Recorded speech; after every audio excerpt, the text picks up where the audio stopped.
The Wildcats will try to axe the Jacks tonight as they face Stephen F. Austin. I'm Hannah Knoll. And I'm Grant Boone. We'll preview that game and hang out with the Wildcat kicker who's back in the nick of time. It's the Ken Collums Show right now.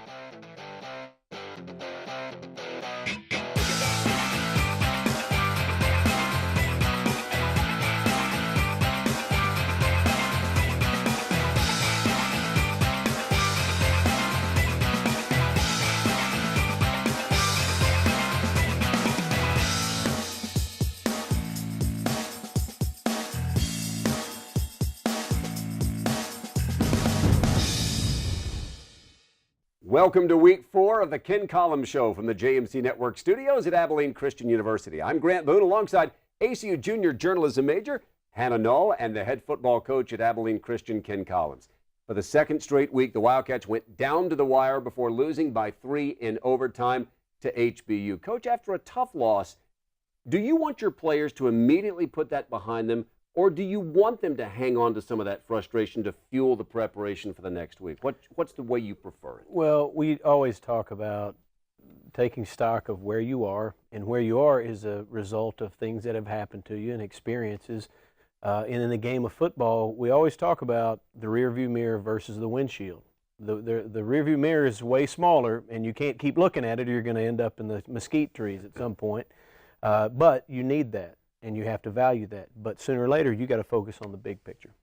Coach, in the past 2 years, you've had 2 close wins with SFA. Is there anything in particular in those games that really stands out to you? Just that they were great games. I mean, we go 2 years ago, we go down to Nacogdoches, and it is a brawl. I mean, we're throwing haymakers, we're taking them, and it was 2 quality teams at the end of the year that still had enough left to play good football, and we matched up with them well. When they came here last year, it was the same thing. It came down to the wire. Could have gone either way. Both those games could have gone either way, just like our first 2 games, and we made more plays than the Lumberjacks down the stretch. 2 years ago, when you beat them there, they were vying for a playoff spot. In fact, they made the playoffs that yeah, they were year, a playoff team. And you took a bite out of them that day in Nacogdoches. We will preview tonight's game against Stephen F. Austin a little bit later on, but when we come back, highlights and analysis of last week's overtime game in Houston. Stay with us on the Ken Collums Show.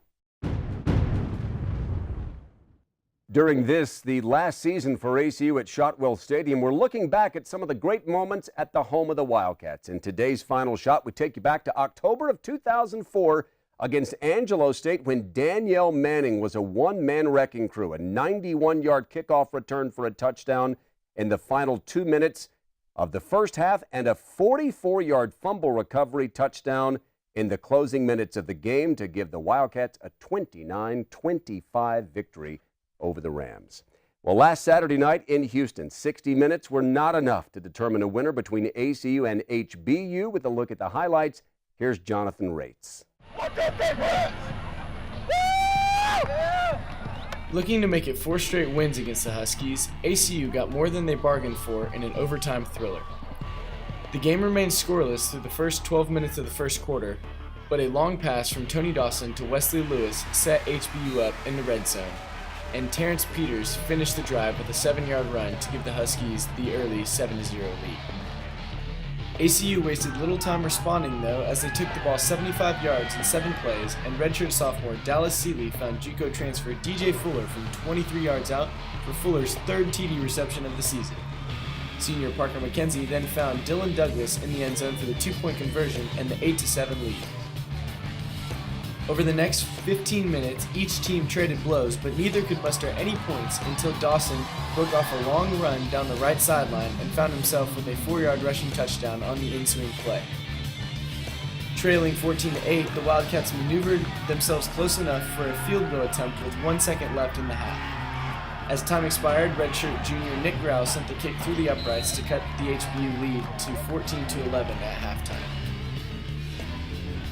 In the third quarter, it looked as if ACU might take control of the game as they drove the ball into HBU territory, and Seeley found freshman Josh Fink in the middle of the end zone from 19 yards out. But the touchdown was negated by an ineligible man downfield penalty, and the Wildcats were forced to settle for a 34-yarder from Grau, which tied the game at 14.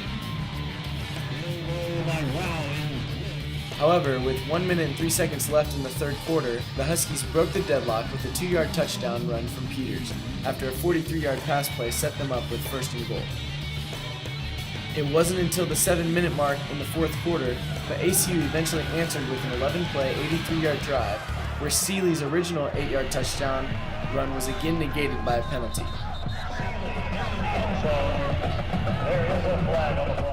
But just 2 plays later, Seeley found the end zone from 12 yards out to tie the game at 21.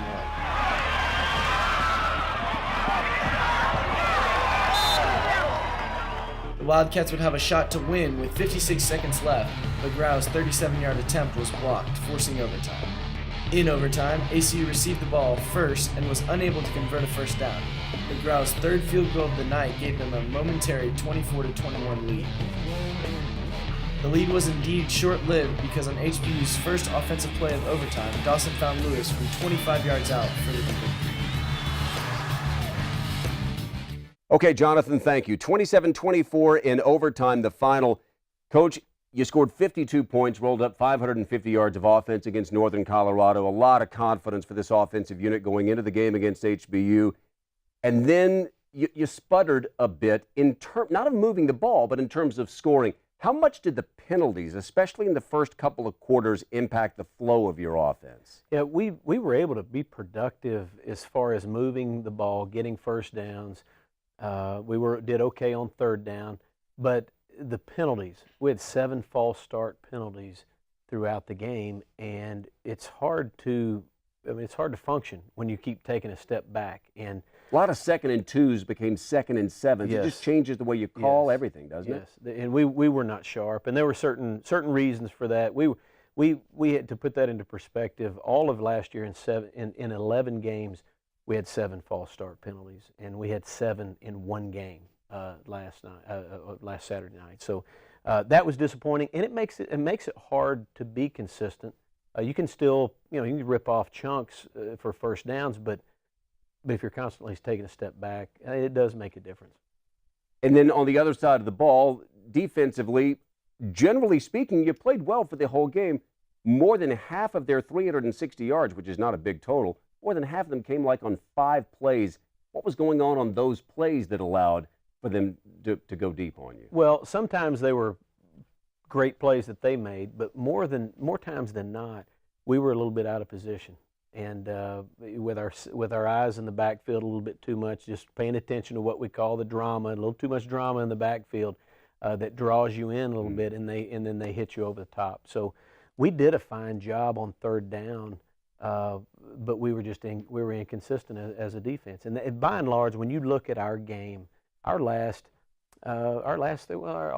3 games, you'll see inconsistency from all parts of the game, offense, defense, especially. At times our offense looks really good, and at times our defense, we're stoning and we're getting stops. But at times we give up big plays, and then at times we'll go 3 and out or take a penalty when we shouldn't. They take the lead 7-0. You come back and you get a Dallas Seeley scramble and then a perfectly floated pass to DJ Fuller. 3rd straight game they've hooked up for a touchdown. And then Parker McKenzie lofts a pass for 2 points to Dylan Douglas, of all people. Yeah. What was the play call there? Well, Parker, he's been wanting to do that for 2 years now, since we've been doing that. And Dylan's been the guy out there, and they've always thought, all right, we're going to do this at some point. And we knew it was a good matchup for us. Even though Dylan's a defensive end, he could very well be a quality tight end. He's a good athlete. He's got ball skills. He can go up and catch. And Parker was looking for the right spot, and Coach Roboto made a good call, and so we threw and caught it. It's pretty cool to see that, though. You were down 14-11 at halftime. You come back, and as you've done all 3 games this year, you outscore the opponent in the second half. Dallas Seeley with a scramble, 12 yards for a touchdown. Coach, you went for a career high in yards again for a 2nd straight game, better than 350 yards passing. He rushed again for better than 60 yards total. Is there a better play? I know we haven't seen every team yet, but when you look at film and talk to other coaches, is there anyone playing better in the league than Dallas Seeley? Well, I don't know, because I hadn't seen everybody. There are quality quarterbacks in this league. Everybody's going to see one tonight. Yeah, and HBU's quarterback played a fine game. I thought he did an outstanding job against us. He pretty much 3 strikes and used the best thing he does is run, and he hurt us with his feet. So Dallas is playing well. But the good thing is he's got so much more room to grow. He's going to get better. Well, it should be fun to watch Dallas's progression. He's already off to a great start. He leads the league in rushing touchdowns, and he's a quarterback. We will preview ACU's game against Stephen F. Austin in just a bit, but as we go to break, take a look at scores from around the Southland Conference last week. You'll see tonight's opponent, Stephen F. Austin, with a big road victory at McNeese. Stay with us on the Ken Collums Show.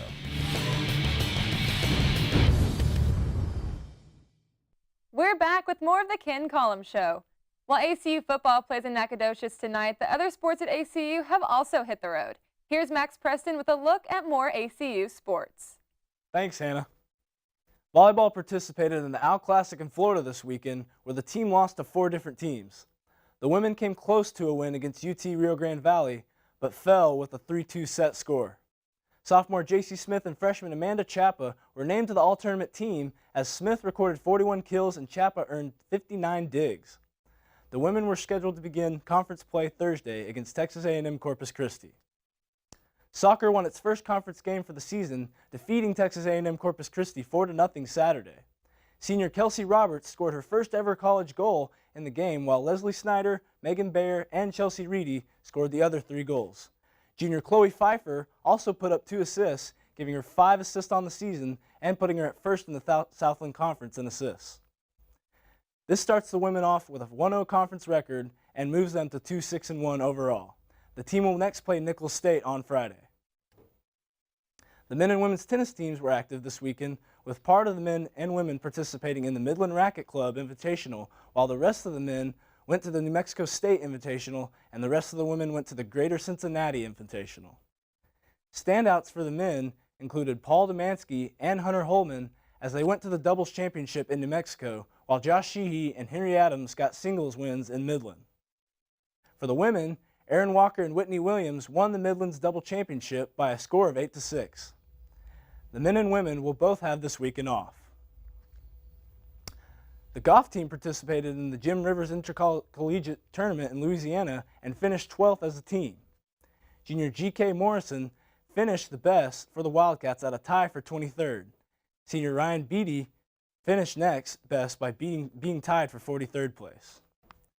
The men will next play in the Bayou City Collegiate Championship on October 10th through the 11th. That does it for this week's Sportscast. For JMC Network Sports, I'm Max Preston. Thanks, Max. When ACU football took on SFA last year, they were missing an important special teams player. Nick Grau suffered a season-ending back injury last year that led him to undergo multiple surgeries. Playing hurt isn't easy, but the road to recovery hasn't always been pleasant either. In preparation for the game against SFA, Nick told us a little bit about how his recovery's been and what it means to be back on the field with his team this year. Nick, you were out last season with a back injury. Tell us a little bit about that. Well, in October 2015, I had a back surgery. I originally got symptoms in November of 2014 and then kind of went through a pain management procedure throughout the semester, and then eventually couldn't be able to perform any well at the top of my abilities. So every injury is obviously bad, but I mean, a back injury, it's your back. So how has your recovery been with that? To right now, it's great. After the surgery, I was immobile for 2 weeks, and I missed a lot of school, and I was at home in Dallas, and then I started physical therapy over Christmas break. That was tough. I was still getting a lot of symptoms from the surgery and just from pain, and then I really didn't start feeling better or some sign of improvement until March, so therapy on that has been pretty tough. Just over the summer and being able to recuperate and start working out some more and kind of getting back into shape was just a really big struggle. I put on a lot of weight over surgery, and that's also been something I've been trying to maintain and keep down. Just coming back from this, I was told that it's pretty much a 50-50 chance. It's like sometimes it works, sometimes it doesn't. So I took the chance, and I'm glad I did. Like I said, you didn't get to play with your team most of the season last year. How's it been to be back out there this year? It's great. After I went on the field against Northern Colorado and I came off, I was just overwhelmed with emotion. It was just being out for a year and then not knowing if I was going to be able to come back or not. Being able to go out there, I didn't know what to do. I was excited and happy, and then it really didn't hit me until I saw my mom after the game, and I just broke down in tears, and it was just incredible, and it was a blessing from God. So switching gears a little bit, SFA just beat McNeese, defending conference champions. What are your expectations going into that game? I think it's just going to be a typical rivalry. It's going to be a close game like it's been the past 2 years, and I'm excited to see what our team does. And hopefully if I get called upon again, I'll put it. When we come back, we'll see what Coach Collums has planned to cut down the Lumberjacks offense. Stay with us right here on the Ken Collums Show. As we bring you back to the Ken Collums Show, take a look at today's schedule around the Southland Conference. Pay attention to University of Central Arkansas, ACU's opponent next week. They go up to the FBS level to take on Arkansas State in Jonesboro. Well, today in Nacogdoches, Texas, ACU and Stephen F. Austin. It's a renewal of what's become a really nice rivalry between the Wildcats and the Lumberjacks. The last couple of years, ACU has nipped Stephen F. 37-35 2 years ago. There in Nacogdoches, 35-32 last year at Shotwell Stadium. Coach, it's been kind of the DeAndre Brown show the last couple of years when you've taken on Stephen F. Austin. He's really taken over those games. What is his status for the game, and how important will his presence be to facing a really stout Stephen F. defense? Well, when you look at SFA, their defense is what wins games for them. Their D-line it's in the upper echelon of our league. They're big. They're good against the run. They can rush the passer. They're rangy. They're lengthy. So that sets the tone for everything on defense. They're going to get pressure. So you better have a running back. And we've had one do really well. DeAndre has done really well against them the past couple of years. He's not been healthy since the first drive of our first game, which is pretty frustrating for all of us. But he'll be back tonight, and he won't be 100%, but his engine will be running pretty hot, and because he knows that the Wildcats need him. Coach, SFA's quarterback Zach Conk, he received preseason first-team all-conference honors. So how are you planning for your defense to stop his game? Well, you better be where you're supposed to be, because he can throw it. And he can run it. He's a large human that can run the ball. And I remember that kid when he was little, when he was a ball boy for us up at UCA, and just to see him now, it's just pretty cool for me, because he's one of the top players in our league, and he's a hot competitor, a great guy, and he's already graduated down there, and he's getting to play for his dad, which is really cool. Let's talk about his dad, Clint Conk, and you mentioned that you knew Zach way back in the day. You had begun your career as an assistant coach here at ACU, but then you really blossomed as an offensive coordinator under Clint Conk at Central Arkansas. A couple of years ago, he goes to Stephen F. What has that been like the last couple of years, going up against Stephen F. and looking across the field and seeing your old boss? Well, when the game starts, it doesn't matter. I mean, it's 11 on 11. You're making decisions. You're calling plays and this and that, and having input as a head coach. But before, it's interesting, because he is a mentor of mine. I learned a lot of football under him. Had a great time coaching under him, and I'm a large part where I am. I owe some of that to him and the previous coaches that I coached under, and because you learn from so many people. But he invested in me, and I'm very grateful for it. And I'd hate to say that I use some of his own knowledge against him, but that's just kind of part of what happens when you coach for somebody and then coach against them. But I enjoy coaching against them. They're well coached. They got a great staff, and they've got a quality team. Back to injuries a little bit. Last year we were bombarded with injuries, and it made a lot of changes on the offense and defense. This year, how do you think your guys are doing health-wise after the past 3 games? Well, we're doing okay. Our first 2, we were doing okay. We've got a broken hand. Of course, they just club those things up now. We've got 2 guys running around with clubs, and we lost Brandon Richmond for the season against HBU with a lower leg. He broke a bone in his lower leg, and they'll have to fix that. But we're every now and then we'll lose a guy. DJ Fuller, we're still figuring out whether we'll get him back or whether he's gone for the season. So it's, you get about 3 or 4 games in, and the injuries start to happen, and you got to hope that you can manage them, that they're not season ending, and because everybody goes through that. Everybody gets dinged up. But relative to last year, we're doing really good, because last year was a disaster.